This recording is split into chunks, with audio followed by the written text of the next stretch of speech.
ایک ابرہا نام کا شخص تھا، اس نے کعبہ بنا لیا. جب کعبہ بنایا اس نے کہا اب تو اس کعبے کی طرف لوگ نہیں جائیں گے، اس طرح کرو اب سارے ادھر آگے حج کرو.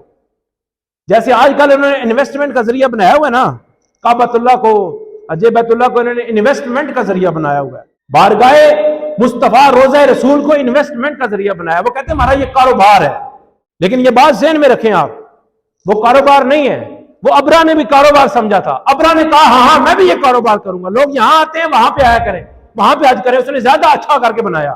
اس نے کہا جلدی سارے لوگ یہاں پر آؤ. لیکن رب ہے، رب جدھر اپنے بندوں کا دل پھیر دیتا ہے وہاں سے لوگ پھرتے نہیں ہیں. وہ پھر بھی حج بیت اللہ کے ضیاء نے کہا جی آپ ایسا کرنا ہے جی کعبے کو گرا دینا ہے. جب کعبہ ہی نہیں ہوگا پھر یہ کعبہ تو ہوگا نا، یہاں پر آ کے لوگ عبادت کر لیں گے. تو رب کو کچھ اور ہی منظور تھا. وہ بڑے بڑے ہاتھیوں پہ آیا. اس نے حضرت عبد المطلب کی بکریاں اپنے قبضے میں کر لی. انہوں نے کہا جی یہ سردار ہے تو یہ منتے ترلے کرے گا آگے، کہے گا جی کعبے نہیں چھوڑ دیو، بکریاں بھی چھوڑ دیو. تو جب بکریاں قبضے میں کی تو جناب حضرت ابراہیم خلیل اللہ علیہ السلام کی برکت سے جناب عبد المطلب، کیونکہ یہ آپ کی اولاد میں سے ہیں، جناب ابراہیم کی اولاد میں سے جناب عبد المطلب، آپ نے کہا کہ جا کر اے ابراہ ایسا کرنا میری بکریاں تو مجھے واپس کر. انہوں نے کہا کیسا عجیب بندہ ہے، کعبے کا متولی بھی ہے، رب کا ماننے والا بھی ہے، رب کا گھر بھی کہتا ہے، پھر بھی رب کا گھر نہیں مانگ رہا، رب کے گھر پر بھی میں نے قبضہ کیا ہوا ہے، تو آ کر اپنی بکریاں مانگ رہا ہے، تو یہ کیسا معاملہ ہے.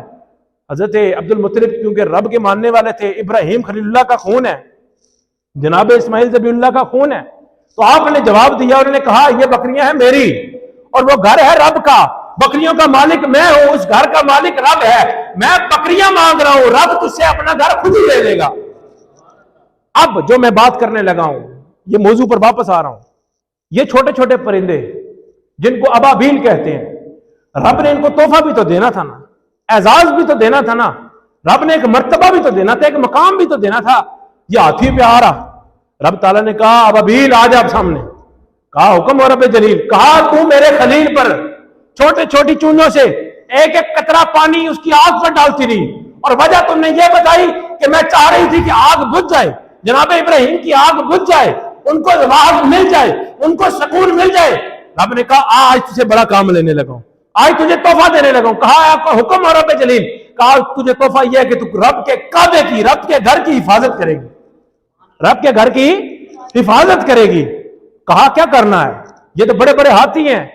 رب تعالیٰ نے کہا اس طرح کر جتنا تیری چوٹ میں کنکر آتا ہے، پتھر آتا ہے، وہ کنکر اٹھا اور اس کو آسمان پر لے جا.